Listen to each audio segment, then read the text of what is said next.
Welcome.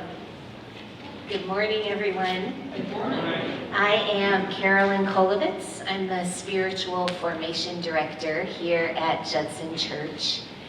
And this weekend, as many of you know, marks the year anniversary of the war in Ukraine. And as I look at that, as I look at all the mass shootings that are now happening weekly, if not daily, I can't help but think we are all in need of the healing, maternal energy of Mother Earth.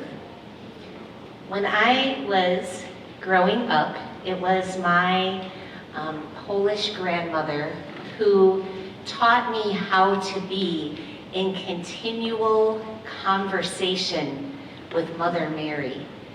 And so when Travis asked me to do this first Sunday in Lent, the first thing I thought of is I would like for all of us, my hope is for all of us to enter into this season of lament in the comfort and healing that that maternal energy offers all of us. And every one of us has grandmothers or great-grandmothers or great-great-grandmothers. Somewhere in our ancestral line are women who sought the clarity, wisdom, and peace of the Earth Mother as she existed in some form to all indigenous people around the planet. Today, I invite you, this whole hour, I invite you to steep yourself in images that may or may not speak to you, but I encourage you to approach with curiosity, playfulness, and an open heart in the hope they bring us healing and comfort we are all in need of. Allow yourself to be surprised by what these images reveal inside of you. And then I'm going to finish by reading a short excerpt from a book, The Way of the Rose, by Perdita Finn, Clark Strand. When medieval Christians called out to Mary, they knew she wasn't just the mother of Jesus, as the church would have them believe, but their mother from the bottom of time. She was with them before the beginning and after the end. She was called the Mother of Life, the Star of the Sea, the Queen of Heaven and Earth. These were the very same words of praise their ancestors used to address Inanna, Isis, and Venus. Still, the church insisted that Mary was not a goddess in her own right. They leveled the sacred groves of the Mother to make way for churches and cathedrals, and they forbid the old prayers and practices. The people would not give up their devotion to her, and these prayers and practices morphed their way until they made all their way down to my grandmother. Mary continued to be credited with all manner of miraculous healings and interventions.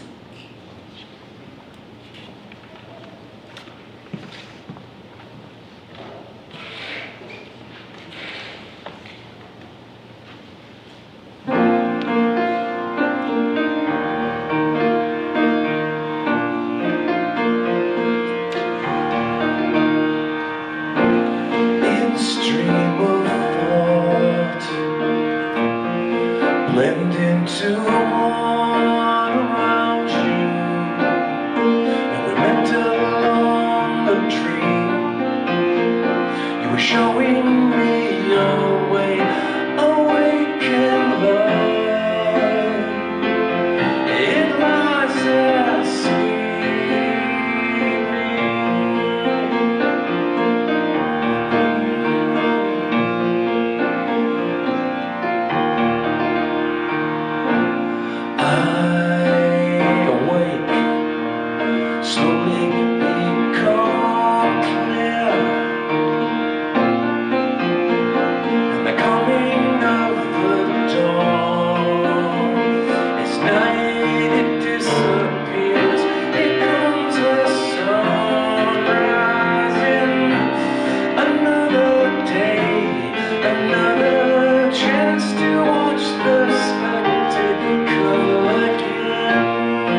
Thank you, Doug. Thank you, Doug.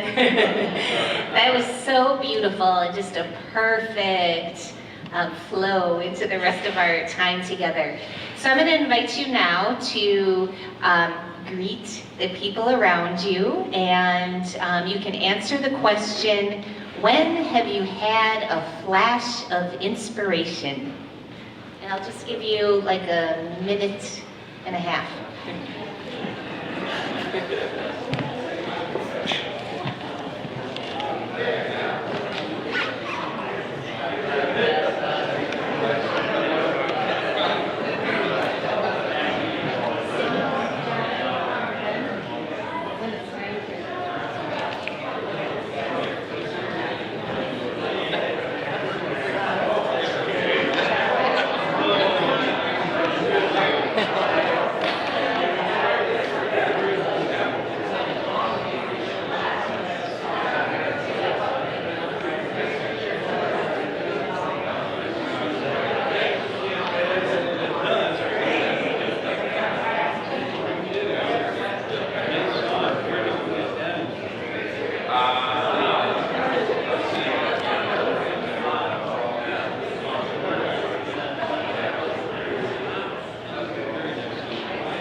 It says we're reading a first lesson.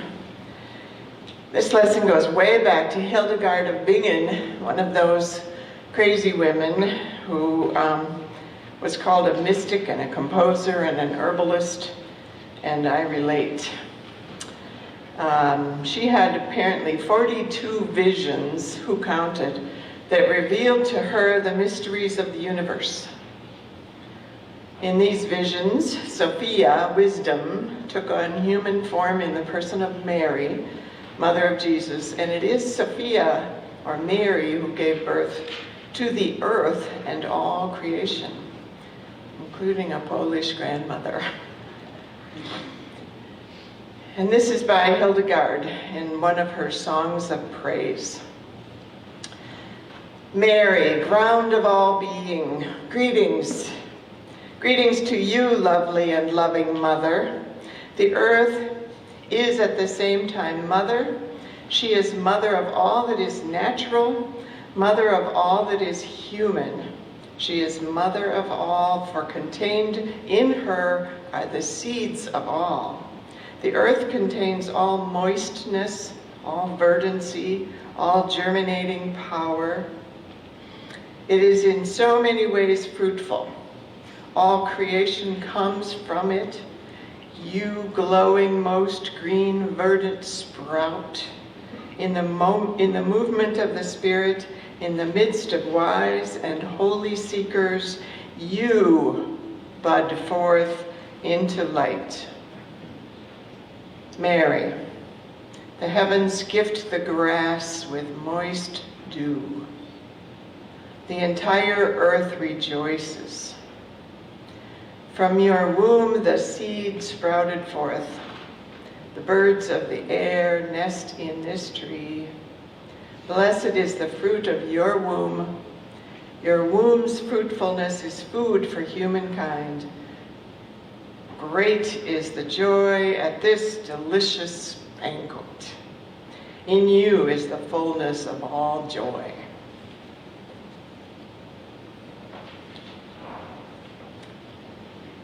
In the second part of the reading, it comes from poet Audre Lorde, who went to Africa and found the answer to the question, why does lineage and remembering the great mother of our ancestors matter? This excerpt is from October. Soboliza, mother of power, keeper of birds, fat and beautiful. Give me the strength of your eyes to remember what I have learned. Help me to attend with passion these tasks at my hand for doing. Carry my heart to some shore that my feet will not shatter. Do not let me pass away before I have a name for this tree under which I am lying. Do not let me die, still needing to be a stranger.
Is there anybody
Do I begin this one or does she? I do.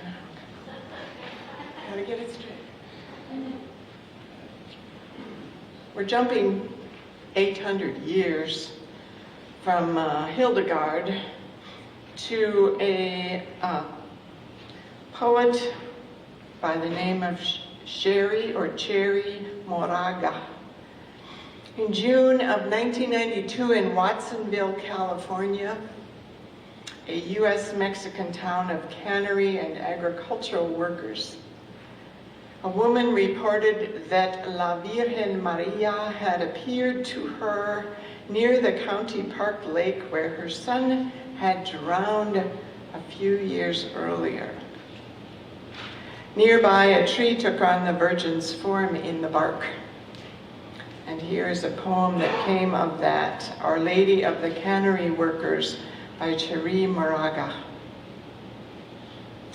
Returning from Watsonville, the road, a forest of apparitions, the mother creator in every standing sequoia, every virgin forest.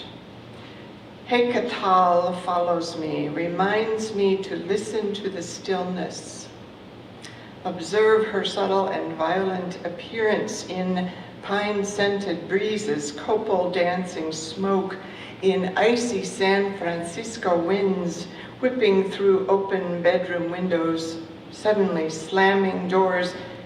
Did she enter just then? Was she taking leave of her senses? She, the pinwheel descent of an aging oak leaf.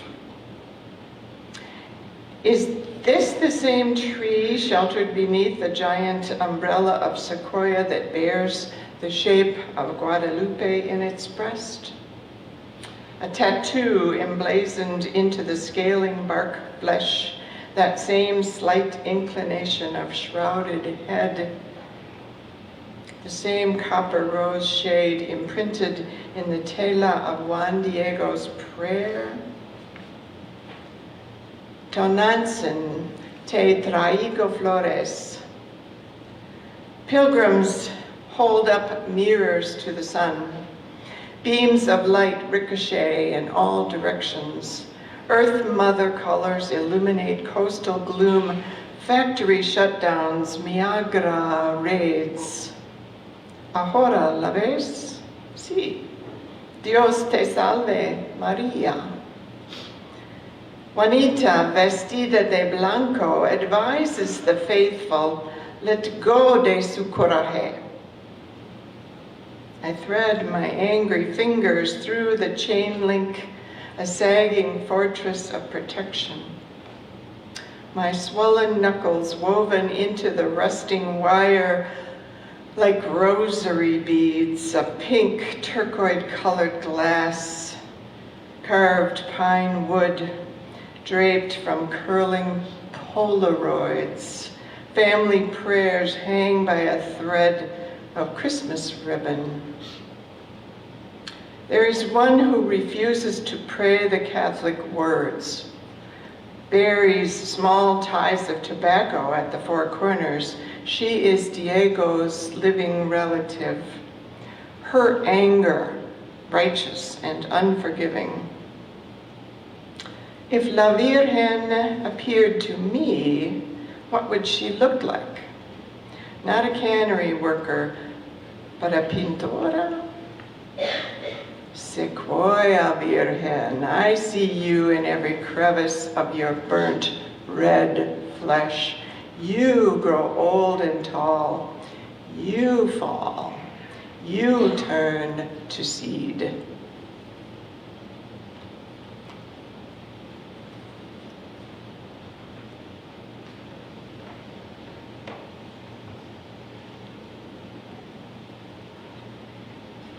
These are the words of Clarissa Pincolo Estes. We have too often been led to believe that the appearances of Blessed Mother are rare. That's not so. This very day, millions of ordinary souls have experienced sightings and signs of the Blessed Mother as lone woman, as mother, as immigrant, as queen. And tomorrow and all days forward, there will be more sightings of her in the millions, if not billions. And those who see her perceive her not the purest of the pure. Those who see her are many, the saints of this earth, the muddy angels of the earth's sphere, those who are in the midst of lucha, struggle, those who are working on what it might mean to be holy in the midst of a sea of garbage. There are those souls who were just minding their very own mundane business when all of a sudden there she was, breaking through the worlds to manifest her essence, her presence, her provocation, her intelligence. La Sonora is down to earth, a warm, embracing mother who is intent on nudging, guiding with love. She shows herself in ways each person might best understand. Experiences with Our Lady appear to carry at least one similar leitmotif. Her touch can be pragmatic in every way, but registers as a sudden knowing, a sudden clarity, a sudden calming, a sudden inspiration, a sudden breaking of something that needed to be broken, a sudden superior strength or strength enough to go on. Her being suddenly near clearly rearranges one's atoms in a significant manner, often changing one's mind, changing one's heart, leading one who a moment before had no idea how to go nor how to proceed, but now suddenly holds a fragment of or the entire map of how to go forward and what to do next. Often enough, seeing, sensing, and hearing Mary is awe-striking. A "no kidding, you're really here" experience, or else a quiet knowing, a drifting sense of being in the arms of a compassionate mother whose warm body is ever so calming. Her visits are not rare. They are common.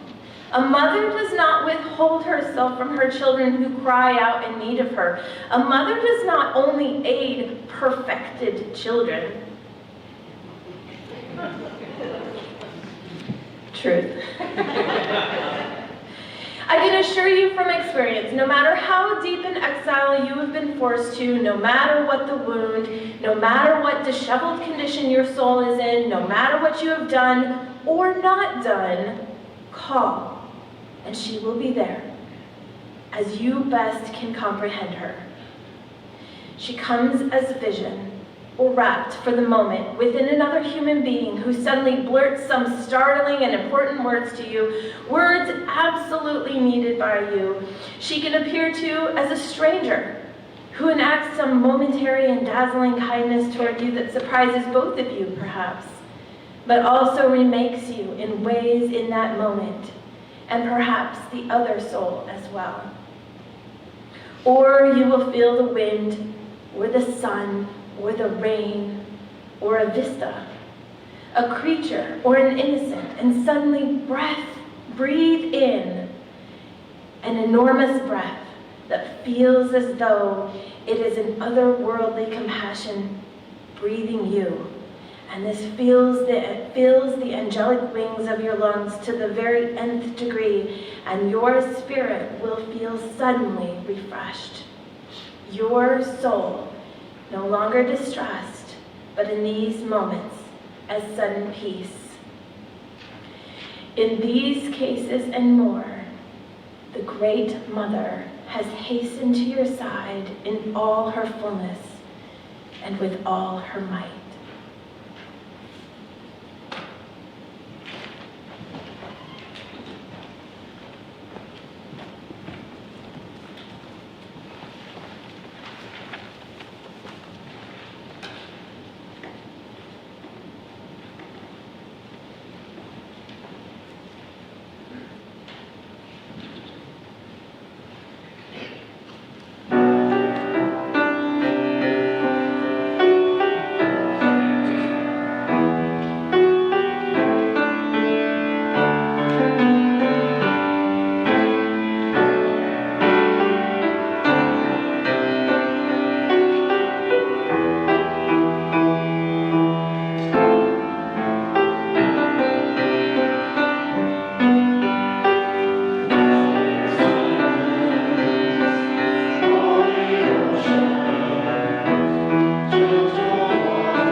I living up to my kooky reputation?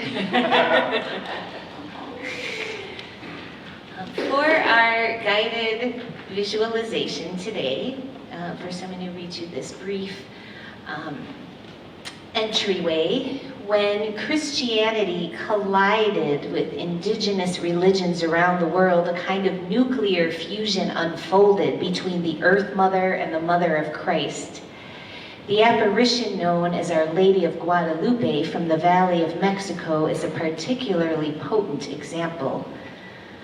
Ana Castillo, a writer, activist, amazing woman, writes that the people of Mexico recognize her as our mother, and our mother was every mountain, every summit, sometimes hand-built, on which one could climb and pray to Mother Earth. This dark Madonna of the Americas is not a docile, meek mother. She is a warrior with her roots growing deep into Nansen, the mother of corn, of the sacred hill at Tepeyac, where she appeared to Juan Diego, and deeper till her roots connect us to Coatlicue, serpent skirt. And you can recognize how Coatlicue might be misheard by the Spaniards as Guadalupe, the darker, fierce mother goddess of the Aztecs. In December of 1531, Guadalupe made a total of 5 apparitions, a sacred number, and she asked Juan Diego 5 questions. Today, our guided meditation will explore these 5 questions, not through our thinking minds, but we'll just put them out into the universe and notice what rises up in you in response. And so, I invite you now to close your eyes. Get comfortable in your pews. Focus on your breath.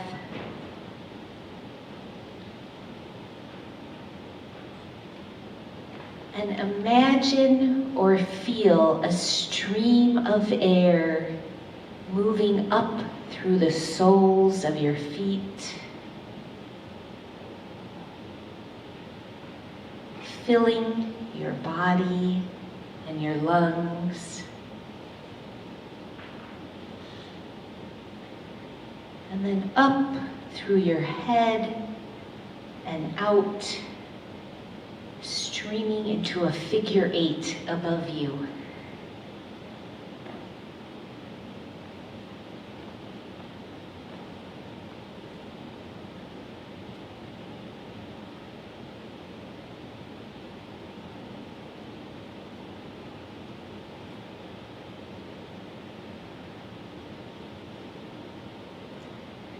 Then take a moment to imagine yourself in a sacred place, perhaps somewhere outdoors.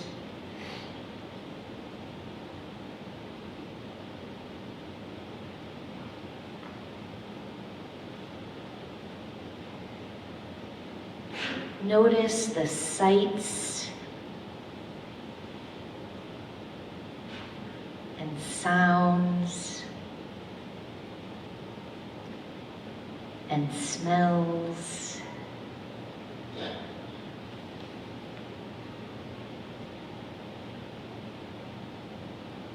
feeling of the ground and the energy swirling around you.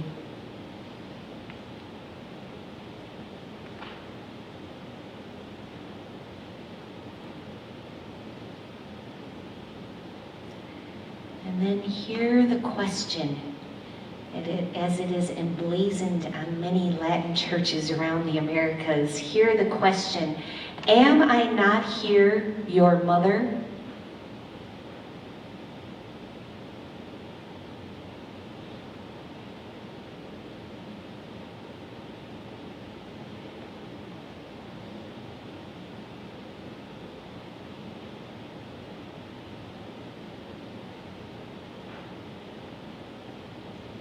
Noticing what rises up in you in response.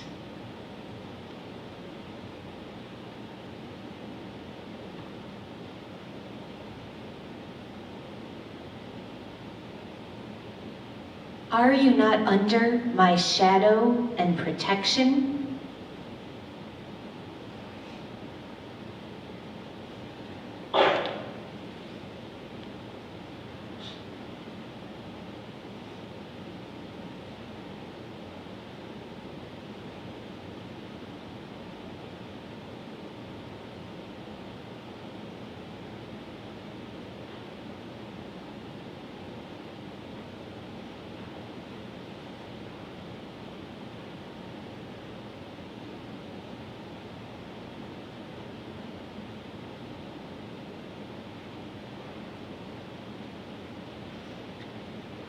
Feeling the ground, the breezes around you, the earth and nature, the question comes, am I not your foundation of life?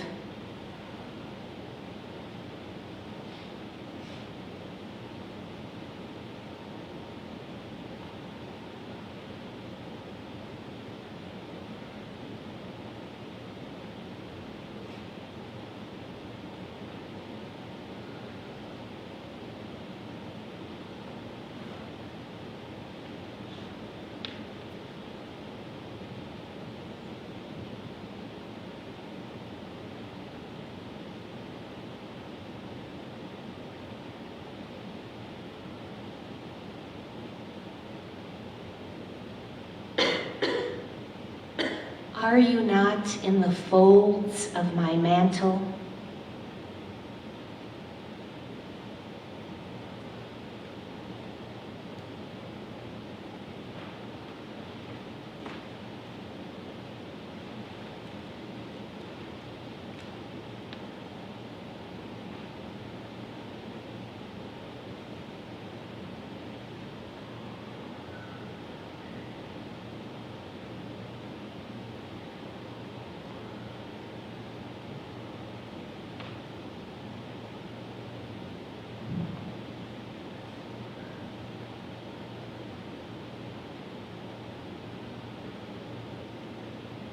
Her final question, is there anything else you need?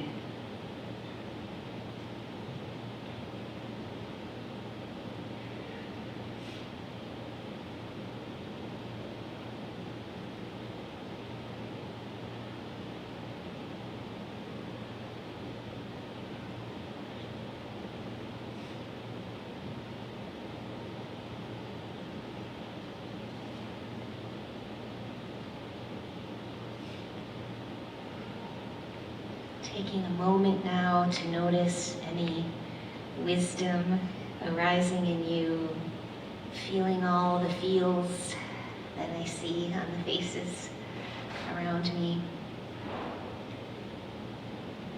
A moment of gratitude. And then when you're ready, you can open your eyes and find those slips of paper that are in the pews with you and writing down your responses to the questions or your intentions, your hopes, your gratitudes, your longings. And when you're ready, you can put them in either the large wooden bowl to be put into the community atmosphere aloud, or you can put them in the smaller singing bowl to be kept quiet.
I am grateful for a service led entirely by women. More, please.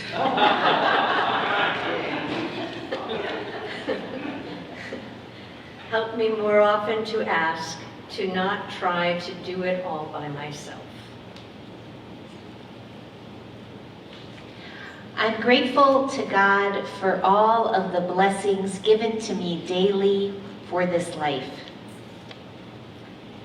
Thank you, mother, grandmothers, great-grandmothers, and all who birthed you and gave birth to me. Looking forward to warm days. Continued healing for Jim Tenbensel, who has COVID. Let's lift up all these prayers, both the spoken and the unspoken, to the Divine Mother, to God, to the earth, to the Spirit, and just lifting them up in this hope of presence guiding us, presence being alongside of us and alongside of our hopes and intentions. Amen.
And now for the blessing.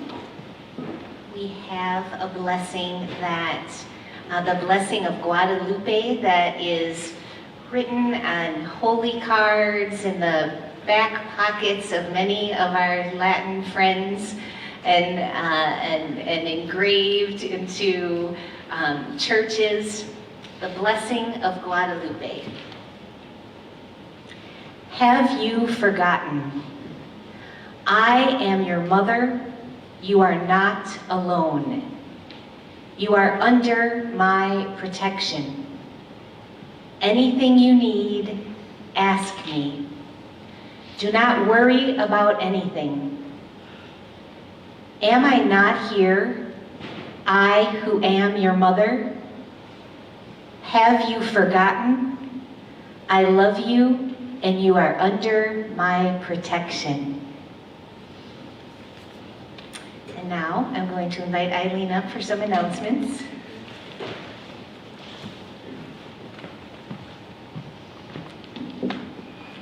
Travis asked me to let you know that I have the Richard Rohr book in the back of the sanctuary for those who would like one for the class that starts on the first Monday in March. And also next week, Sunday at 3 o'clock is the trombone choir concert.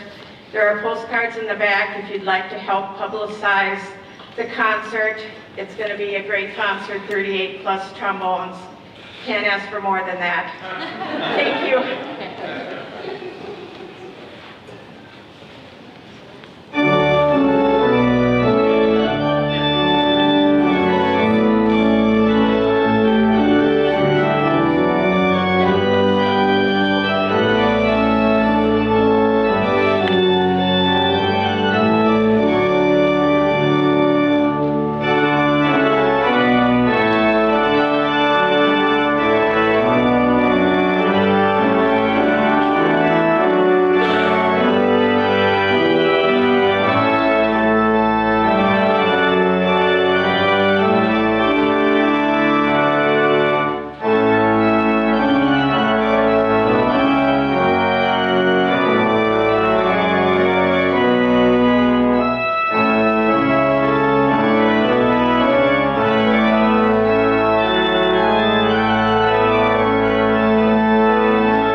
Oh, here it is now. Oh, perfect.